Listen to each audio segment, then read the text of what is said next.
जय श्री राम, जय बागेश्वर धाम सरकार। दोस्तों, हर हर महादेव। दोस्तों, इस फल के एक टुकड़े से बंद किस्मत का ताला खुल जाता है। यहाँ रख देना, पैसे गिनते गिनते आप थक जाओगे। दोस्तों, हिंदू धर्म शास्त्रों में कई ऐसे पेड़ पौधे हैं जो न सिर्फ आपके जीवन को सरल बना देते हैं बल्कि आपके जीवन की हर परेशानी को समाप्त कर देते हैं। तो आज हम बात करेंगे सफ़ेद आँख की, जिसे हम मदार भी कहते हैं। आपके आसपास ये पेड़ मिल जाएगा। तो यह जो पेड़ होता है, इसकी जो पत्ते होते हैं, इसके पुष्प होते हैं, इसकी जड़ होती है, एक तांत्रिक प्रयोग होता है। टोटके, तांत्रिक टाइप के टोटके इसमें किए जाते हैं जीवन की परेशानियों से मुक्ति पाने के लिए, धन आने के लिए। वैसे तो कई बार लोग कहते हैं कि आँख का पौधा विषैला है। हालांकि यदि आँख का सेवन उचित मात्रा में किया जाए तो फिर जटिल से जटिल बीमारियां भी दूर हो जाती है। लेकिन यदि किसी वेद की शरण में रहकर ही इसका सेवन करें, अपने मन से कोई भी काम ना करें दोस्तों। लेकिन आज जो हम बताएंगे आपको, वो टोटके बताएंगे, आप कर सकते हैं, उससे कोई भी आपको हानि नहीं होगी। शास्त्रों के अनुसार आँख का जो पेड़ होता है, इसकी जो पत्तियाँ होती है, अगर घर के मुख्य दरवाजे के बाहर उनको टांगा जाए तो उस घर पर, परिवार के सदस्यों पर कभी भी बुरी नज़र या नज़र दोष नहीं लगता है। आँख के वृक्ष पर उत्पन्न होने वाले जो सफ़ेद पुष्प होते हैं वह भगवान शिव को बहुत ज़्यादा प्रिय होते हैं और भगवान शिव का पसंदीदा रंग भी सफ़ेद है। इसलिए आँख का जो पुष्प होता है शिव जी को बहुत भाता है। आज हम एक छोटा सा प्रयोग बताएंगे जो कि कई बार क्या होता है दोस्तों, बहुत मेहनत के बाद भी पैसे नहीं आते, पैसे नहीं बचते। इस वजह से घर में किसी तरह का वास्तु दोष भी हो सकता है, कुंडली के अशुभ ग्रहों का प्रभाव भी हो सकता है। लेकिन उससे छुटकारा पाने के लिए आँख का जो पेड़ है, जो छोटा सा प्रयोग बहुत ही फलता फूलता है दोस्तों। आज हम छोटा सा प्रयोग आपको बताएंगे।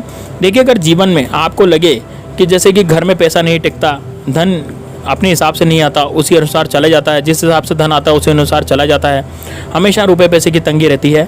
अब इस तंगी से बचने के लिए क्या करेंगे? आपके घर के मुख्य दरवाजे पर आग के जो पेड़ होते हैं, याद रखिए दोस्तों, आग का जो पेड़ होता है या जड़ होती है, आग के पेड़ की जड़ को लेकिन लाएंगे कैसे? आप यदि उसको टांग देना तो आपकी आर्थिक तंगी खत्म हो सकती है। लेकिन इसको लाना कैसे है दोस्तों? तो आप शनिवार, रविवार या मंगलवार के दिन इसको ला सकते हैं। लेकिन एक दिन पहले आपको निमंत्रण देना है। आप निमंत्रण कैसे देंगे? तो सबसे पहली बात, आप एक सुपारी, एक लोटा जल और एक सिक्का लेकर के जाइएगा, है ना। पेड़ के पास चले गए और जल डाल दीजिए वहाँ पर, और जहाँ पर आपको जड़ निकालनी है वहाँ पर आपको जल डालना है। और एक बात हमेशा याद रखें दोस्तों, पूरा पेड़ नहीं उखाड़ना है आपको, थोड़ी सी जड़ लेकर के आनी है ना। सिक्का और सुपारी वहाँ पर रख दें जड़ के पास, जिस जड़ को आपको लेना है, और आप उनसे कहें कि आपको हम कल लेने आएंगे और अगले बाद आप हमारे साथ अच्छे कार्य के लिए चलिए। और उसके बाद अगले दिन सुबह जाइए और थोड़ी सी जड़ निकाल करके आप ले आइए, उनको प्रणाम कर लीजिए। जब आँख का जो पेड़ होता है, जड़ आप ले आएंगे, तब नीले कपड़े यानी ब्लू कपड़े में लपेट करके अपने घर के मुख्य दरवाजे पर आप इसको लटका दें। ऐसा आप चाहें तो नीला धागा बांध भी सकते हैं, इस पर नीला धागा बांधे, यानी नीला कपड़ा नहीं है तो, है ना, इसकी जड़ के ऊपर क्या बांधे? नीला धागा बांधे, नीली जड़ नहीं है तो। और यदि नीला कपड़ा है तो कोई बात ही नहीं है। नकारात्मक शक्तियाँ दोस्तों इसकी घर में प्रवेश नहीं करेगी ऐसा करने से। सुख समृद्धि दिन दुनी रात चौगुनी बढ़ती चली जाएगी। और अब ला करके आप इसको गणेश जी के सामने भी रख सकते हैं। जैसे आंकड़े की जड़ आप ले आइए और इसको गणेश जी के सामने रखिए धो करके, और गंगा जल से इसे धो लीजिए। अब पूजा के बाद इस जड़ को अपनी तिजोरी में आप रख सकते हैं। जो भी आपका जो धन है वह समाप्त नहीं होगा। सफ़ेद आँख का जो महत्व है बहुत ज़्यादा होता है दोस्तों। इसका प्रयोग तंत्र विद्या में भी होता है। इसमें जो पुष्प होते हैं, वो जड़ निकालने वाले जो, जैसे इसके जो पुष्प होते हैं, उनको तोड़ने के बाद उसमें दूध निकलता है। तो ये जो दूध होता है वो भी बहुत सारी परेशानियों को दूर करने वाला होता है। अगर शुभ मुहूर्त में, हमने जैसे कहा कि मंगलवार, शनिवार के दिन एक प्रयोग जरूर करें दोस्तों। ज़्यादा अच्छा छोटा सा प्रयोग होता है ना। जड़ निकलने वाले जो शनिवार मंगलवार के बाद इसका एक प्रयोग करें, जो हम की बताने जा रहे हैं। छोटा सा काम आप कर सकते हैं। कई बार क्या होता है कि धन की परेशानी ज़्यादा परेशान करती है, आपको धन की परेशानी बहुत ज़्यादा हो गई है, तब आपके जीवन से जो कष्टों को दूर करने के लिए आप नियमित रूप से हर सोमवार शिव जी के यानी शिवलिंग पर जा करके आप आँख के पुष्प की माला बनाकर, यानी सफ़ेद आँख के जो पुष्प ना उसकी माला बना करके उनको पहना देते हैं, शिव जी को धारण करवा देते हैं, तो आपके जीवन के जो दुख हैं वो दूर हो जाते हैं। अगर रवि पुष्य नक्षत्र में लाल कपड़े में लपेट कर आँख की जड़ आपने धन के स्थान पर रख दी, तो दोस्तों यकीन मानिए आपके घर में सुख शांति समृद्धि ऐसे बढ़ेगी जैसे दिन दूनी रात चौगुनी बढ़ रही है। वैसे ही आप अपने घर की तिजोरी में भी रख सकते हैं, कोई दिक्कत नहीं है। कई बार क्या होता है ना कि शत्रु विरोधी बहुत परेशान करते हैं, शत्रु बहुत परेशान करते हैं, आप तंग आ जाते हैं। लेकिन क्या करेंगे, कई बार शत्रु जो होते हैं पड़ोसी शत्रु होते हैं। अब आप परेशान हैं, आप चाहते हैं कि शत्रु परेशान करना छोड़ दे, तो आपको छोड़कर वो कहीं चला जाए, तो क्या करेंगे आप? सफ़ेद आँख का पौधा जहाँ पर है वहाँ पर जाइए, इसका एक पत्ता तोड़ लें, पत्ते पर आँख के पौधे से निकलने वाला जो दूध होता है, उस दूध से आप शत्रु का नाम पत्ते पर लिखिए। वहीं पर जो आपका जो आँख का जो पौधा है उसी ज़मीन में वहीं पर उसको थोड़ी सी मिट्टी हटा करके पत्ते को दबा दें, आपका शत्रु तुरंत शांत हो जाएगा। आप चाहें तो उसको जल में भी प्रवाहित कर सकते हैं, बहते जल में प्रवाहित करना है। अगर आपके आसपास वैसा स्थान है जो कि बहुत सारी चीज़ों में काम आता है, मतलब कि आपके आसपास से जो है खाली स्थान है, तो वहाँ पर भी इसको कर सकते हैं, है ना, जो आपकी हर कष्ट और संकट को दूर कर देता है। याद रखिएगा दोस्तों, शत्रु का नाम जब आप लिखना है आपको तो दूध से ही लिखिएगा, आंकड़े के पौधे के दूध से। तो इसमें आपको थोड़ा सा पत्ता तोड़ेंगे ना तो उसमें आपका दूध निकलता रहेगा, तो वहीं से आप इसको उसके सारे डंडी के सारे आप इसको लिख सकते हैं। एक से ज़्यादा शत्रु हैं तो अलग अलग पत्ते पर, जैसे मान लीजिए 2 शत्रु हैं तो 2 पत्तों पर आपको 2 शत्रु के अलग अलग नाम लिखने हैं। और यह प्रयोग आप किसी भी सोमवार, शनिवार, रविवार और मंगलवार के दिन कर सकते हैं। तो आपको राहत मिलेगी, दुश्मनों से राहत मिलेगी और आपका जो है उन्नति होती चली जाएगी। आपकी जो तरक्की है उसके रास्ते खुल जाएंगे, आपके धन आने के रास्ते खुल जाएंगे। शिव जी को आँख का पौधा आँख का जो पुष्प होता है बहुत ही विशेष प्रिय होता है।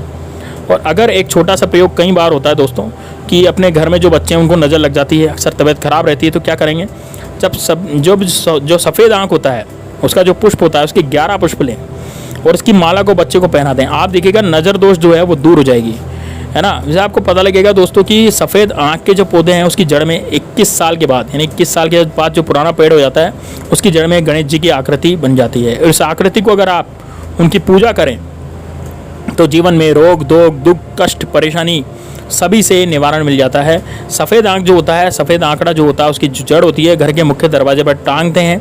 जब आपको लगता है कि घर में कोई व्यक्ति जिसको किसी ने कुछ करवा दिया है, कई बार ऐसा हो जाता है कि सफ़ेद आँख की जड़ ला करके उस व्यक्ति जो पीड़ित है उसके गले में पहनाते हैं। काले धागे के सहारे से आप इसको पहना सकते हैं या सफ़ेद धागा भी चलेगा दोस्तों। तो दोनों में आप अपनी जो इच्छा हो वो देख लीजिएगा कि कौन सा धागा आपको प्रयोग करना है। तो दोस्तों आप किसी ने कुछ उस पर करा दिया होगा, जैसे किसी को दवा नहीं लगती है ना, बहुत ज़्यादा बीमार पड़ा है और उसका इलाज चल रहा है लेकिन उसको दवाई नहीं लग रही, तो दोस्तों ऐसे में किसी ने उस पर कुछ करवा दिया तो आप आंकड़े की जड़ ला करके सफ़ेद या काले धागे से उसको बांध देते, उस पर लटका उसके गले में बांध देते हैं ना, तो उससे क्या होगा कि जो भी किया कराया वो सब खत्म हो जाता है। लेकिन क्या आपको पता है कि आंकड़े की जो पौधे की जड़ होती है इसको लाकर आपके पॉकेट या पर्स में आप अगर अपने धन स्थान पर रख लें, जैसे पॉकेट में रख लिया, पर्स में रख लिया, तो किसी भी किसी का भी किया कराया असर नहीं करता।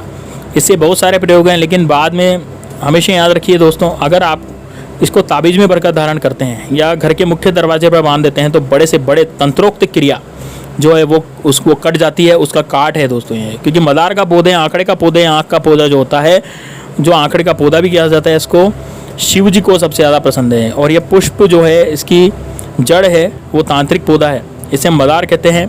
आंकड़े का जो पौधा है यह कहा जाता है अगर इसका एक टुकड़ा कमर में आप धारण कर लें तो जिस स्त्री को संतान नहीं हो रही है ना, तो वो संतान हो जाती है। अगर दाहिनी भुजा में धारण कर ले तो उस स्त्री का सौभाग्य बढ़ जाता है।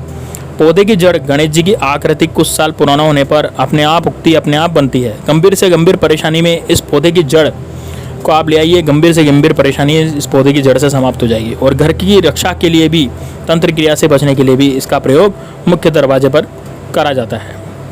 दोस्तों मदार की जड़ के बहुत सारे प्रयोग हैं, लेकिन इस पौधे में जो फल लगता है आपने देखा होगा सूखने के बाद यह बिल्कुल ऐसा हो जाता है। तो दोस्तों मदार का जो पौधा है अगर आपने घर के बाहर आप उगाया हुआ है तो आप बहुत ही भाग्यशाली हुए, अपना आप ही उग गया मान लो आपके घर के आगे, तो बहुत भाग्यशाली है। आप लगा सकते हैं, कोई व्यक्ति जो बीमार है, आँख का पौधा है, डाली तोड़ कर ले आएँ, उस व्यक्ति के ऊपर से 7 बार उतार करके आप उसको कहीं भी बाहर जा कर के फेंक दें, आप देखिए उसका स्वास्थ्य जो है जल्दी ठीक हो जाएगा, उसका जो स्वस्थ हो जाएगा वो व्यक्ति। ये नज़र, बद्दुआ सब कुछ समाप्त कर देता है दोस्तों। इस पौधे में अद्भुत चमत्कारिक शक्ति होती है, जीवन की हर परेशानी, हर समस्या से आपको बचाता है। लेकिन इसके कुछ खास प्रयोग भी होते हैं। मदार के पौधे में जो फल लगा होता है, आप इस फल को ले लीजिए दोस्तों, यह कच्चा होता है, हरे रंग का फल होता है कच्चा।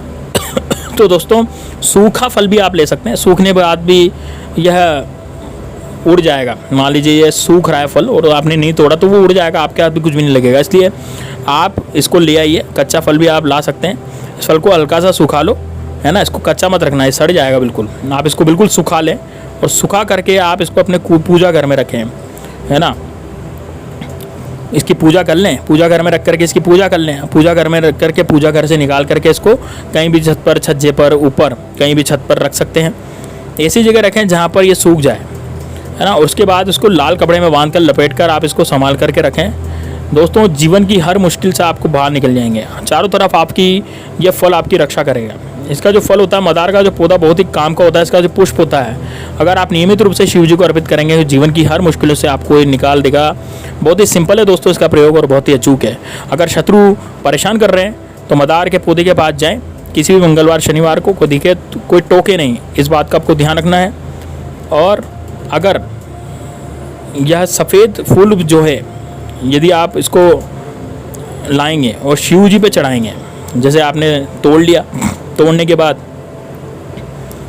है ना, तो आपने फल तोड़ लिया, फल तोड़ने के बाद आप इसको शिव जी के भी चढ़ा सकते हैं सावन के महीने में। तो दोस्तों आपका जितने भी शत्रु हैं वो भी सब खत्म हो जाएंगे। तो दोस्तों ये थे आँख के कुछ प्रयोग जो कि मैंने आपको बताया। तंत्रोक्त क्रियाओं में प्रयोग किया जाता है। तो निश्चित रूप से आपको समझ में आएंगे तो वीडियो को लाइक जरूर करें, चैनल को सब्सक्राइब करें। मिलते हैं नेक्स्ट वीडियो में, तब तक के लिए जय श्री राम, जय बागेश्वर धाम सरकार, हर हर महादेव।